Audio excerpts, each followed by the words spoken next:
Pinangunahan ni Pangulo Ferdinand R. Marcos Jr. ang paggunita sa ika-82 taong anibersaryo ng Araw ng Kagitingan. Binigyang pagkilala ng Pangulo ang katapangan at kadakilaan na ipinamalas ng mga veteranong sundalo upang makamit ang kalayaan sa ating bansa. Tiniyak din ng punong ehekutibo ang patuloy na pagbibigay ng benepisyo ng pamahalaan sa ating mga veteranong sundalo, maging sa kanilang mga pamilya. Yan ang ulat ni Kenneth Pasyente. Binigyang pugay ni Pangulong Ferdinand R. Marcos Jr. ang mga veteranong sundalo kasabay ng pagdiriwang ng ika-82 taong anibersaryo ng Araw ng Kagitingan. Ang Pangulo ang nanguna sa mga aktibidad sa dambana ng Kagitingan sa Bataan. Sa kanyang talumpati, kinilala ng Pangulo ang malaking ambag ng mga veteranong sundalo sa paggamit ng bansa sa inaasam nitong kasarinlan.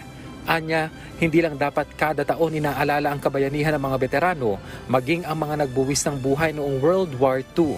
Giit ng Pangulo, habang buhay natatanawing utang na loob ng bansa sa kanila ang tinatamasang kasarinlan ngayon ng Pilipinas. It is of high importance to us, compelled not by mere law or presidential issuance, but by sheer heritage, by our shared history, by the proud example of our compatriots whom we revere as our real heroes. Indeed, this occasion should not be seen as a tiresome recollection of a horrendous loss recorded in our history.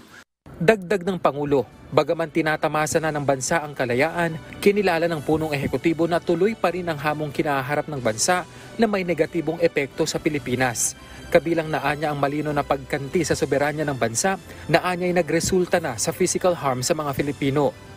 Ang mga ito ay hindi katanggap-tanggap, hindi makatwiran o makatarungan, lalo na sa panahong ito ng payapang pakikipag-ugnayan ng mga bansa.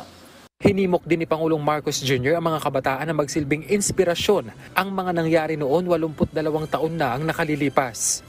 Tulad ng pinamalas ng ating mga dakilang ninuno, hindi tayo dapat magpasupil at magpaapi, lalo na sa loob ng ating sariling bakuran. Naway, mapagkunan natin ito ng pang-ibayong kamalayan, tapang at lakas ng loob. Higit sa lahat, naway patuloy nitong pagtibayin ang ating pagkakaisa at ang ating pagiging makabansa. Kasabay niya ng pagtiyak ng Pangulo na patuloy na aagapay ang pamahalaan para itaguyod ang kapakanan ng mga veteranong sundalo sa pamamagitan ng pagbibigay sa kanila ng mga benepisyo, gayon din sa kanilang pamilya. Katunayan, inatasan na niya ang mga kinaukulang ahensya ng gobyerno para tutukan ang separation benefits ng mga sundalong nagtamo ng total permanent disability dahil sa pagganap sa kanilang tungkulin. Tutok din anya ang gobyerno para palakasin ang pwersa ng sandatahang lakas ng Pilipinas sa pamamagitan ng pagtulak ng AFP Modernization Program. We are doubling our efforts to enhance their operational capability. We must therefore also ensure their safety by procuring the right equipment. I therefore task the TND and AFP to assess and submit a report on the responsiveness of the current inventory of military supplies and equipment. These measures aim to show our unwavering support to our soldiers as they face new and growing challenges. Muli namang nanindigan ng Pangulo na hindi titiklop ang bansa sa kabila ng mga hamong kinaharap nito.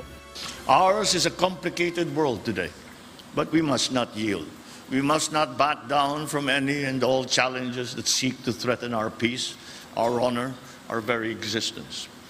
Sinabi naman ni Japanese Ambassador Endo Kazuya at US Charge d'Affaires Robert Ewing na bahagi na ng nakaraan ng naging mapait na karanasan ng mga sundalo noong World War II.